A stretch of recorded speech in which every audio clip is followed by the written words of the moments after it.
All right, welcome to Dropping In at Pipeline Audio number 99. Getting so close to that 100 mark, and hopefully I got some special guests for my 100th episode, but we shall see.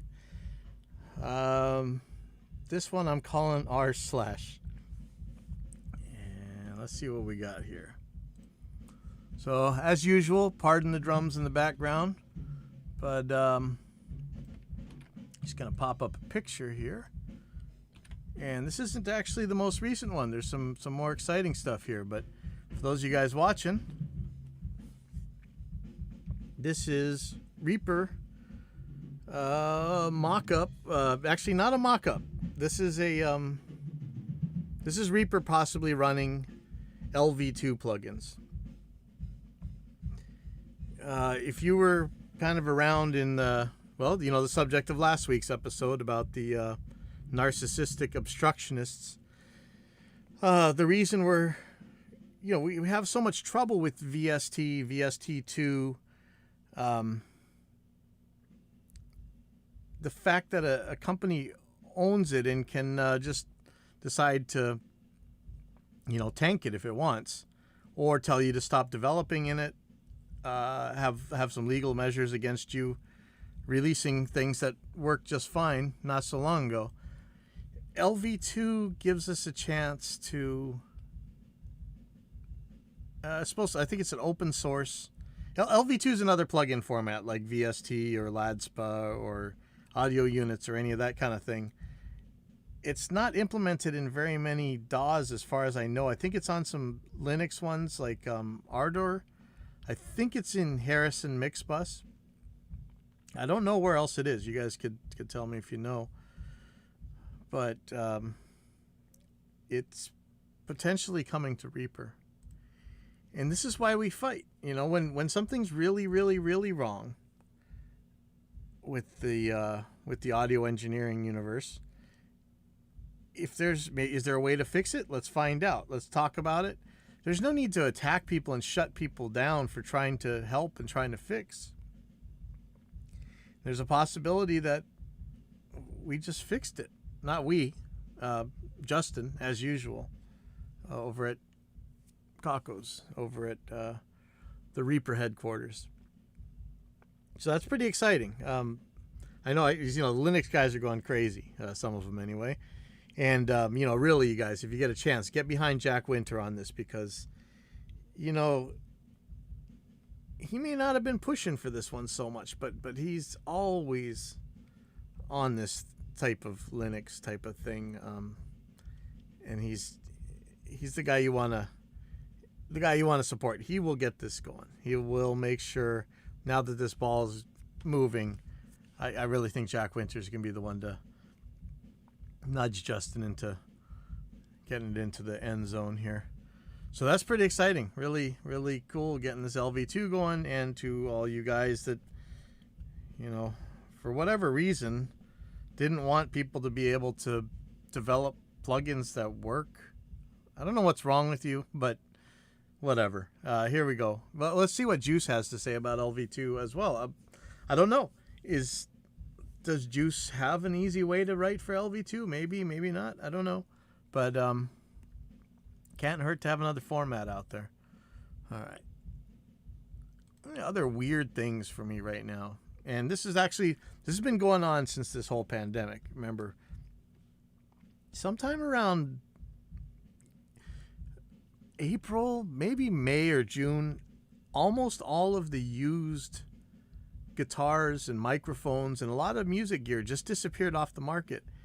It wasn't that it went like up in price. Like it's not just that they went for insane prices or something, though that's happening too. You're starting to see used Squiers, like cheap Fender guitars, for more than they cost brand new, which is kind of mind-blowing because at least for the Squiers, you can still buy them brand new. I'm not really having trouble finding those things. But there's a lot of mics that were no longer on the used market. Mics you could find last year pretty easily. It's 2 years ago anyway. Real easily. And they're just not there. and there's not all that much new stock, which kind of, it can be. You could explain this. I mean, so much stuff comes from China, and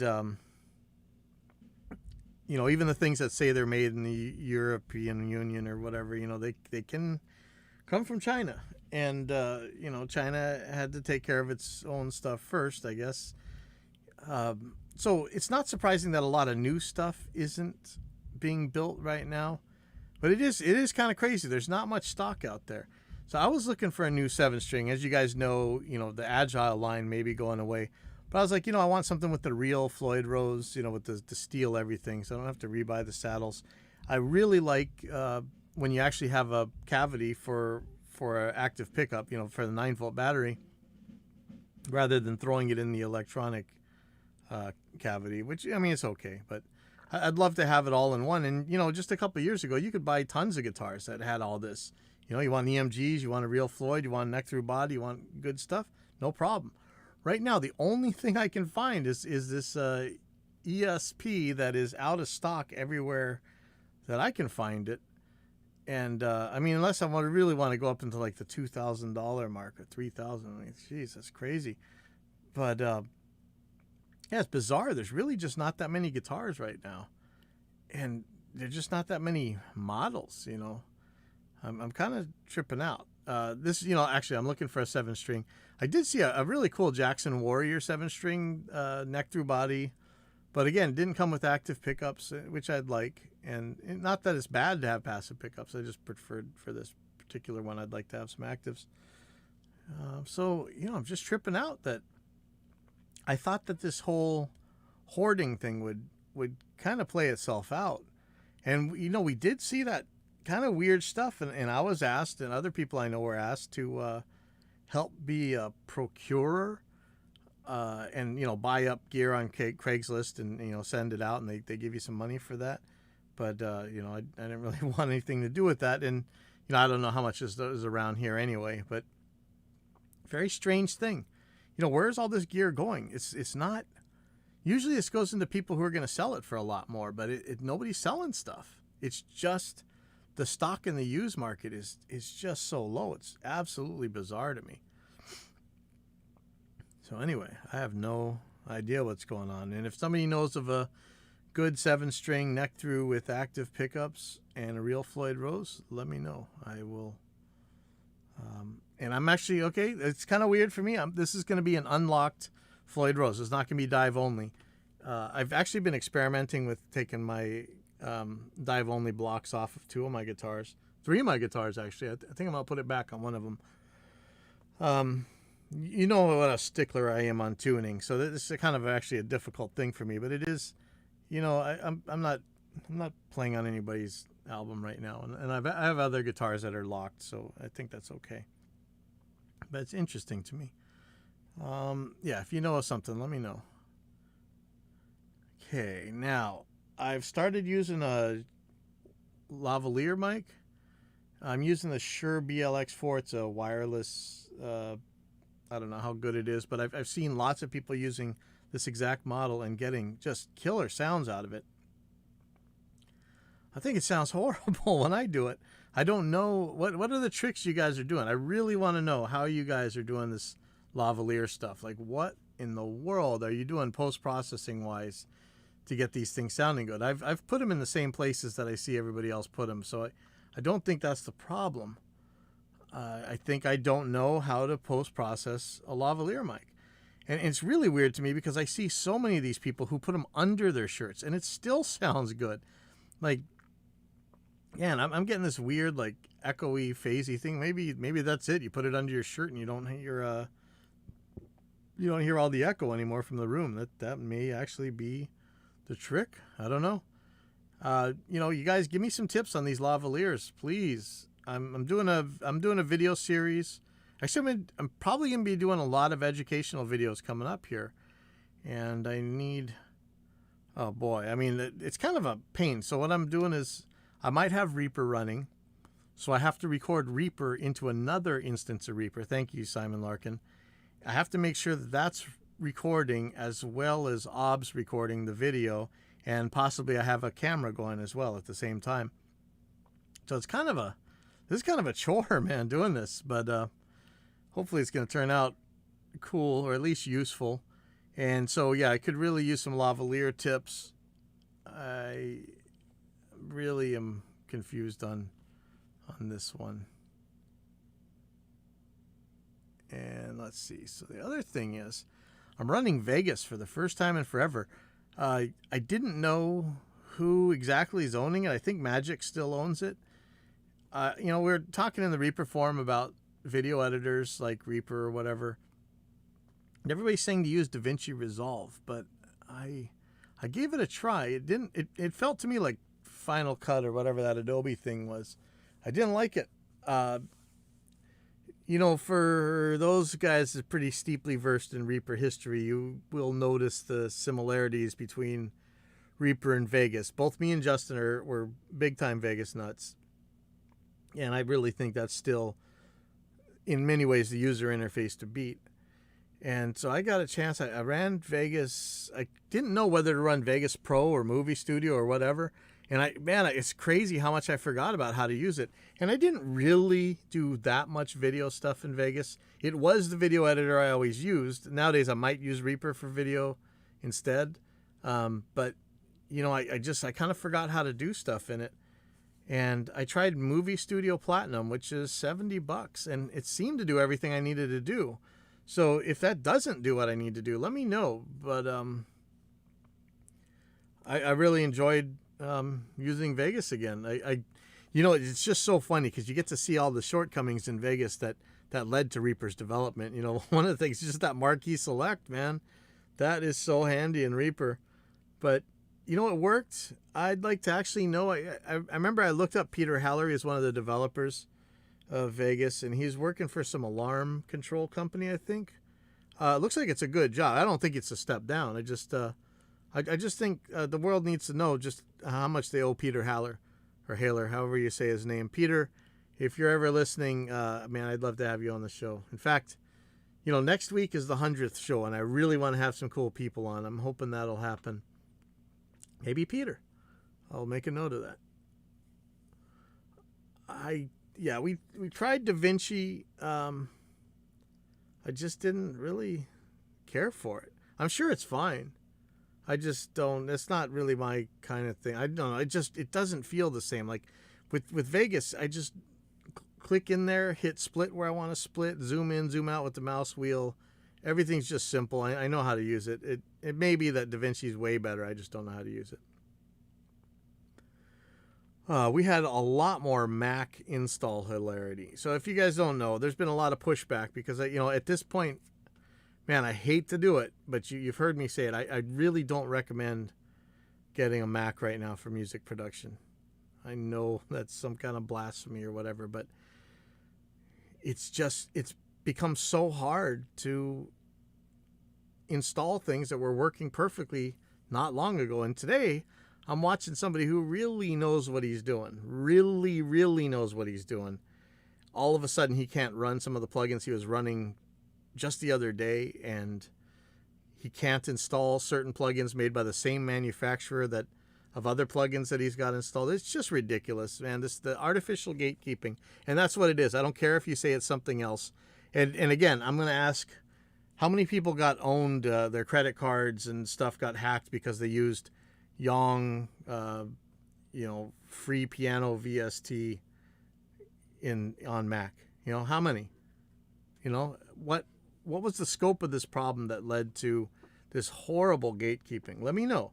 If somebody actually did get hacked because of a VST they installed, or an audio units plugin, I'd like to know. I haven't heard, let's hear it. I haven't even heard a claim of one yet. So what's the point? This is really just a nightmare. And, there's all these people, every time I talk about this, they get in there and tell us just how easy it is to install plugins. The worst ones are the people who say, well, just tell the manufacturers to code sign their plugs. Well, some of these guys are dead. These are plugins that worked just fine not too long ago. They didn't, they're not going to code sign their plugs. Or maybe Apple or somebody could go and code sign them all for them. Maybe. I don't know. But that's not the answer. But, they keep saying how easy it is to install. So I ask, And most of the time you get crickets.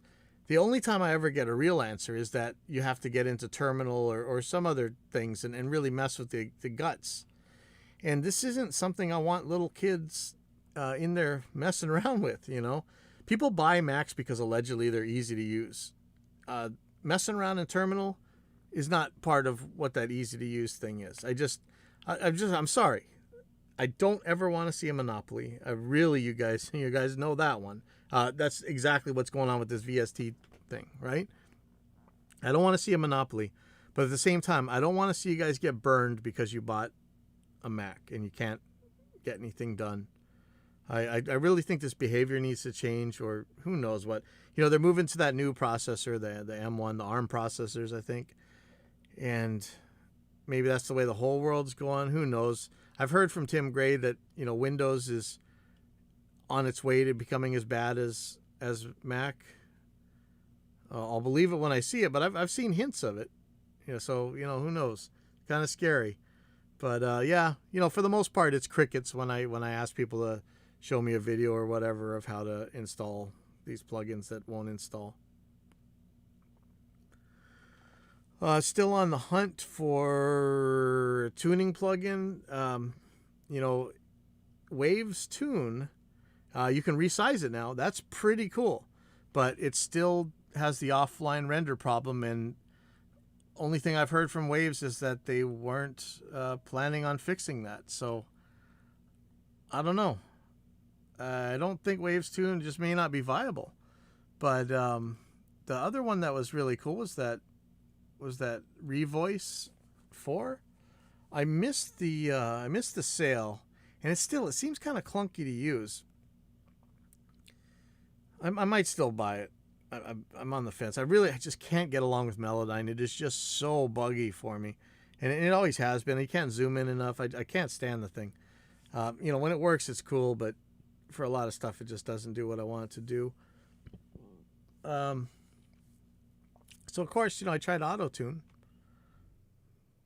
the newest version of Auto-Tune Pro. You can't even demo this thing without putting a credit card in. That was pretty bad. But I demoed it. It's clunky. It's kind of really clunky, sadly. But it does work pretty well. It actually uses little CPU. I don't know why it's so clunky. I wonder if there's something we can do about it. The really sad part is it's got ARA working in Studio One, allegedly. I couldn't find a video of it actually doing anything, so I don't know what their ARA implementation is like in Studio One, but it doesn't do ARA in Reaper. And so I sent them a message. Hopefully they'll get back to me. I said, you know, if you want to, I would love to have this working in Reaper. You know what? If you had ARA working in Reaper on Taris, I would buy Auto-Tune right now. I might do it anyway, but you know, that would definitely seal the deal. I'd love to see multiple lanes being expressed at once. You can tell exactly what you did, the way Melodyne and Revoice can do, but I'll live. I'll live. Especially with the ARA, I'm sure it'd be synced up and stuff. So, Antares, let's get that going. You know, you can give me a call, give me an email.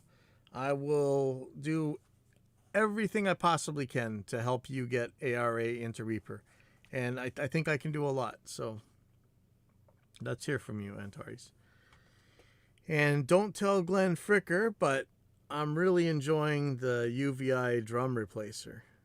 And today I was just using it just to beef up the kind of the thump of a snare drum.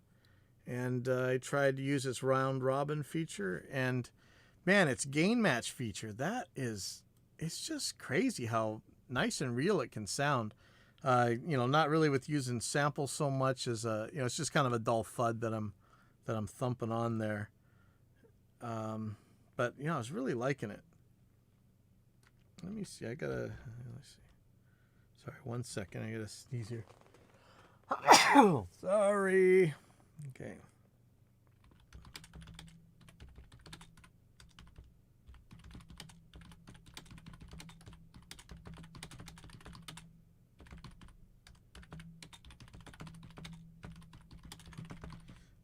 Just something about the next week's episode. I just want to see if I can make some things happen. Sorry.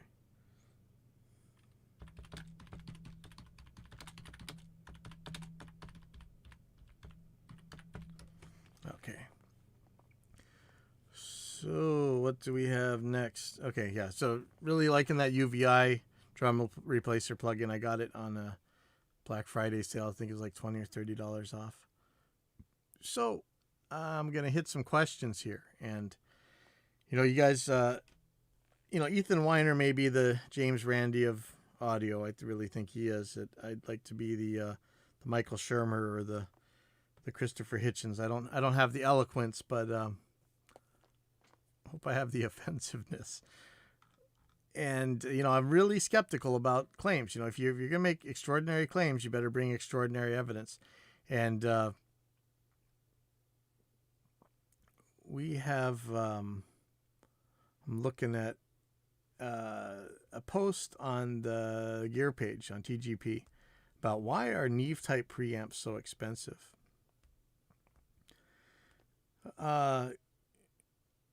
Remember, we test these things. And I know you guys think you can hear a difference. And, that you can get to pathological files and make things make a difference. But, when you talk about differences, I really want to hear what difference did we only have so many parameters. You got bandwidth, you got frequency response, you got noise, you got distortion. Distortion of different types. I would consider compression a type of distortion.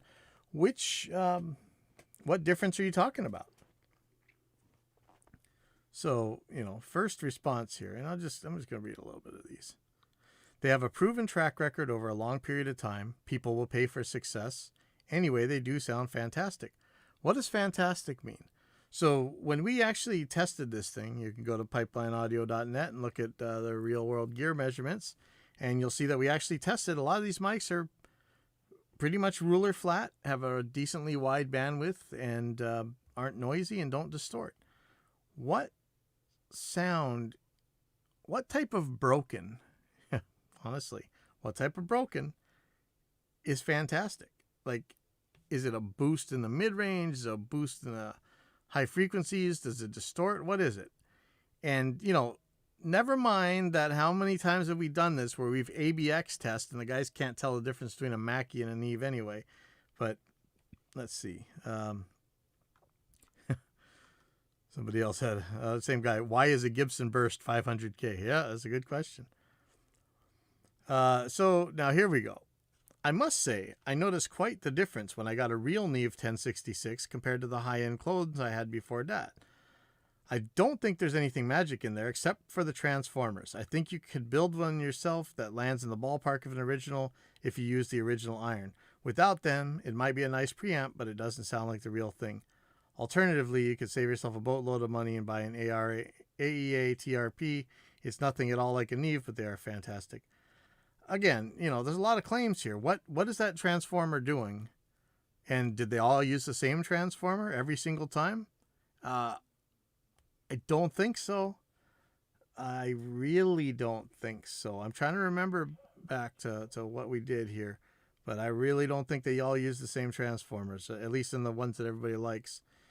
And anyway, what is that transformer doing that is so much better than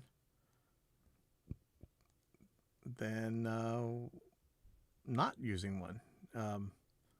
What's better than perfect? Sorry, I know you guys may not think that these mic preamps are perfect. They're pretty close. They're really approximating the straight wire with gain. So what is better? We distort our mics, our guitar amps on purpose. I have no qualms about people distorting mics on purpose. So, but is that what you're doing? I like this answer. Made in the UK with UK labor, expensive, more rigid construction, better parts, etc. But mostly they're priced high because they can. It's Neve and people want it. And let's see.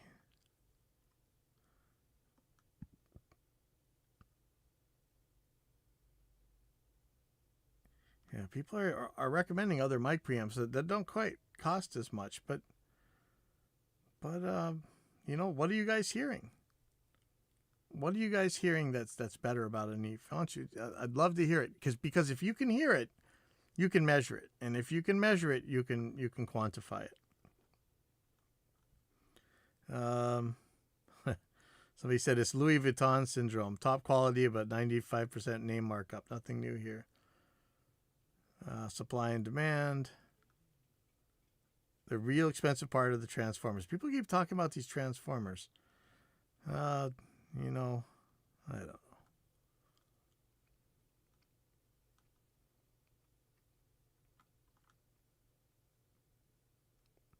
Let's see what else we got.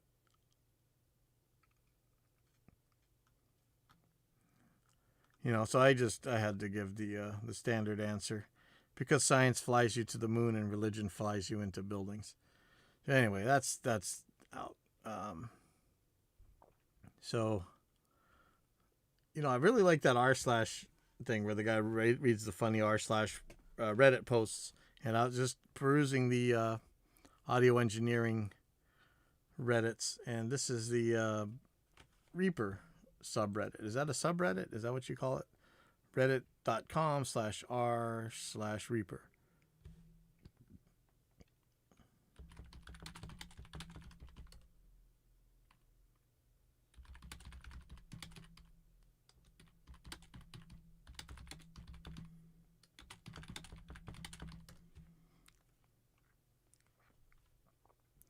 Okay, so this guy said a laptop that will cut it with a 1,000 pound budget. Okay, how much is a pound right now? 1,000 pounds in dollars to dollars. 1,300 freaking bucks. Are you kidding me? That's what that super duper crazy gamer laptop I just got was supposed to be. It was like its list price. 1,300 bucks will have you buying a screamer, man. I got a laptop for around there recently that was so crazy powerful that I couldn't run mixes that I made on it on my studio computer, so I had to upgrade the studio computer. That's what you get for that kind of money. You get a screaming, smoking annihilator. Like, just, oh my God. Yeah, I like this answer. Reaper will run on a potato. You don't need to spend $1,000 for a PC that will do what you want it to do. Okay, and yeah, the other part is in the original post, and there's a little theme here. My MacBook Pro mid-2010 is finally dying on me. What to buy? The next budget is around £1,000. Use their new PC or Mac. Worth mentioning, I might do some light stuff in Pro Tools also, but my main DAW is Reaper. I don't usually record stuff. I also try to keep few tracks and plugins. You don't need to do anything. Man, you run any computer made in the last 5 years, i5 or i7 is probably going to scream on this thing. Remember, I was running the 3 series. There's a 3770K on that was the studio computer. That's still the big room computer right now, man. Like, are you kidding me? That is a screaming deal. I just saw a guitar pop up that looks like, oh, it's probably a 6-string. What am I doing? Yeah, it's a Schecter 6. Oh no, it's a 7-string, but the Schecters are 26.5 inches. Okay. Anyway, sorry. But yeah, don't buy a Mac. That'll save you some money. So I like what this guy said. That said, if you want to get more for your money, buy a PC, not a Mac. If you want to even buy more bang for your buck, buy a tower PC, not a laptop. Yep. Buy a used PC. An i7 processor and 16 gigs of RAM will put you in a good place to run just about any plugin smoothly. You get an SSD too if you can afford it. Yes, I'm really loving this SSD. So I definitely need a laptop. PC. Have been a Mac person for several years. Just get rid of the stupid Mac. Sorry. Somebody else. Any i7 processor and 16 gigs of RAM with an SSD will run Reaper x64 like it's nothing. Yes. But I like the responses. They're so good. Okay, so another one. How do I sidechain reverb? I'm completely lost. I can do a basic sidechain compression on an existing track, but I'm lost when it comes to a reverb bus. Please help. Thanks. I not sure. Is he actually asking if is he gonna what do you mean sidechain? Not a parallel send, right? If you're just sending to it in Reaper, you would just the easiest way is just to drag the I/O window of the track you want to go to the reverb into the reverb. But see, he's talking about a bus. If you're talking about a compressor after the reverb and you want to sidechain the compression for like ducking compression, very cool idea. In fact, let's keep that in mind.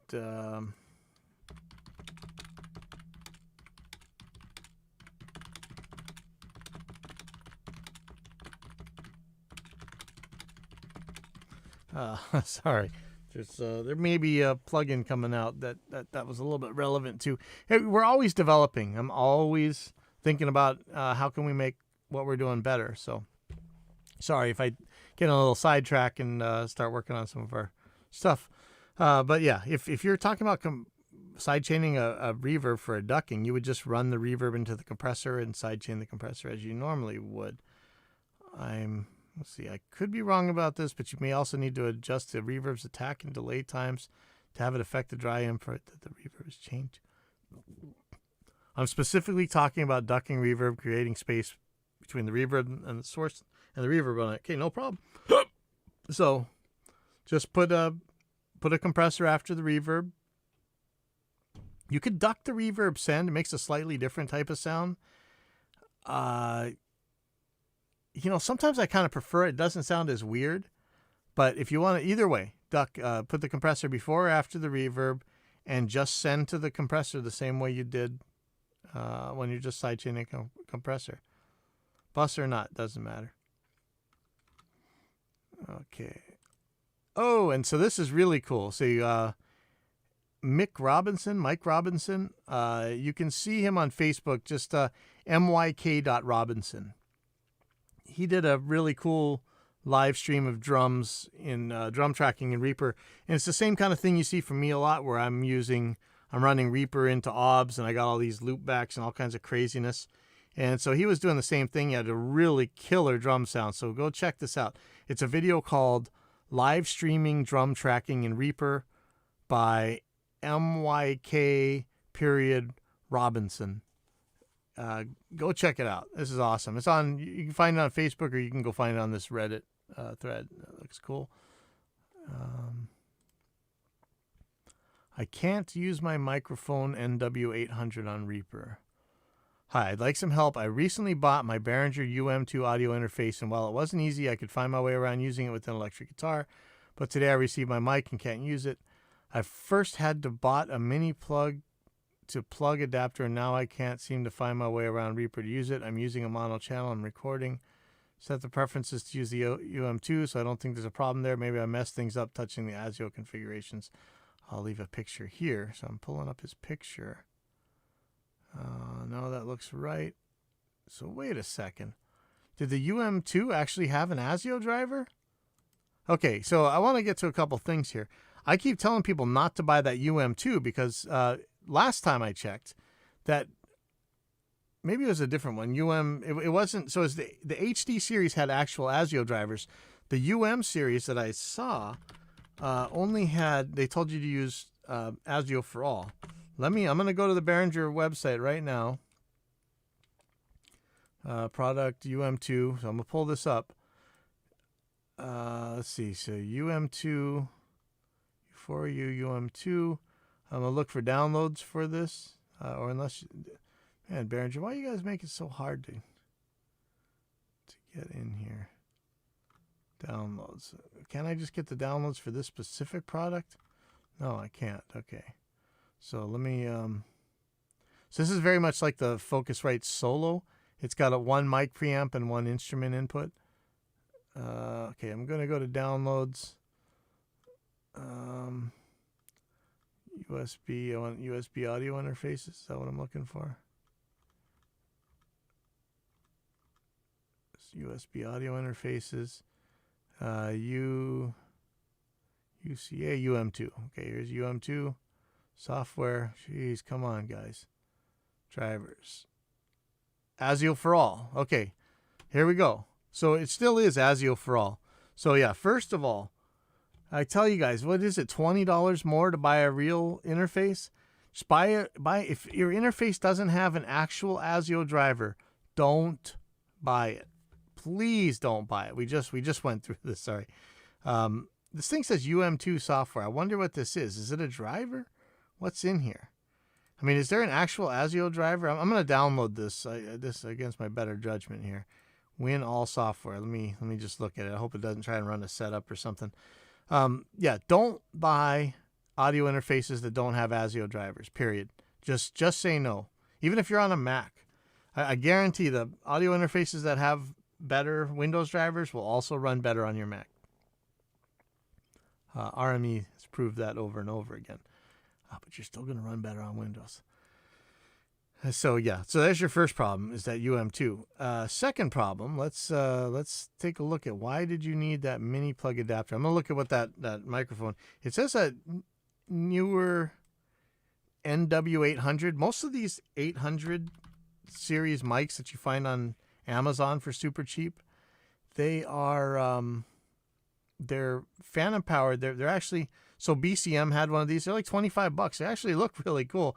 And every time we've actually tested these things, they worked pretty good. So I'm sad to say, $25 mics. But okay, so why did you need a mini plug adapter or whatever? This is an XLR. This is an XLR, and this is a mic that needs phantom power, I'm pretty sure. The other ones did. It's a cardioid condenser mic, so it needs phantom power. Unless something really weird's going on. When you say, okay, so somebody asked him, when you say mini plug to plug adapter, you mean a 3.5? Because that's not going to work with that mic. XLR 3-pin to 3.5 millimeter cable. Don't do that. This needs phantom power. Yep. It says, the guy says, when I bought the mic, it came with a mini plug to an XLR cable. That cable is not functional with that microphone with this interface. Yeah. Get rid of just use an XLR cable. You're a pro now, dude. You bought an XLR, a pro XLR mic. It's time to step up to an XLR cable. Hey, your first XLR cable. That's awesome. Ooh, what is this? Win all VST effects. Whoa. There's a bunch of VST plugins that come with this Behringer. This is okay. Hey guys, live on the air right here. We just saw something crazy interesting. If you're not watching this episode, tune in. This is kind of nuts. Let's see. I did not. This is bizarro. I'm gonna have to tag some people here.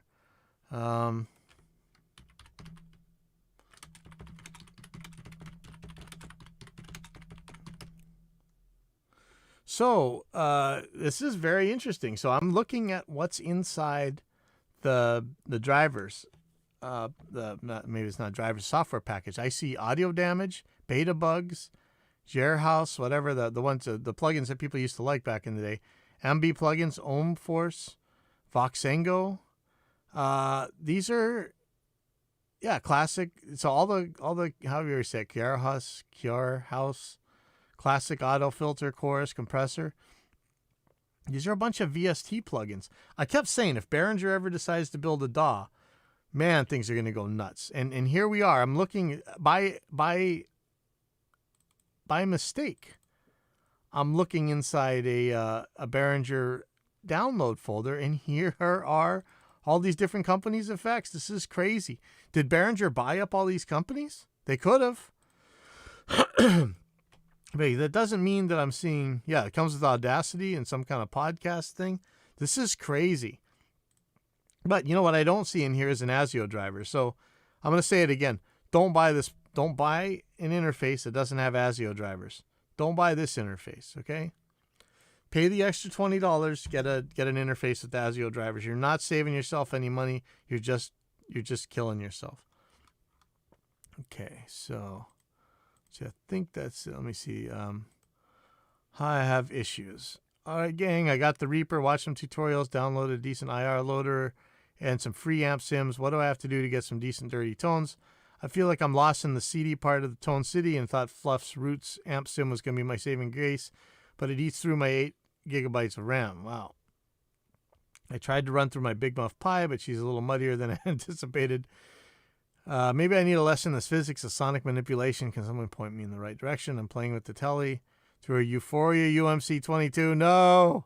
Into an HP with 8 gigs of RAM. I tell you what, I'd go grab ToneLib right now. ToneLib GFX.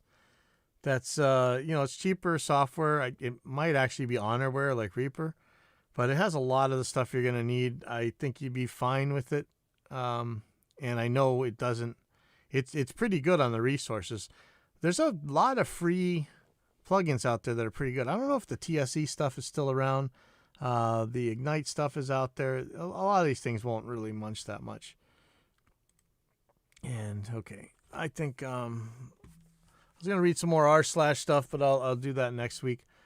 I'll see you guys later. I actually came up with a bunch of stuff while we're doing this particular episode, so I have some stuff to do. So I'll see you guys next week.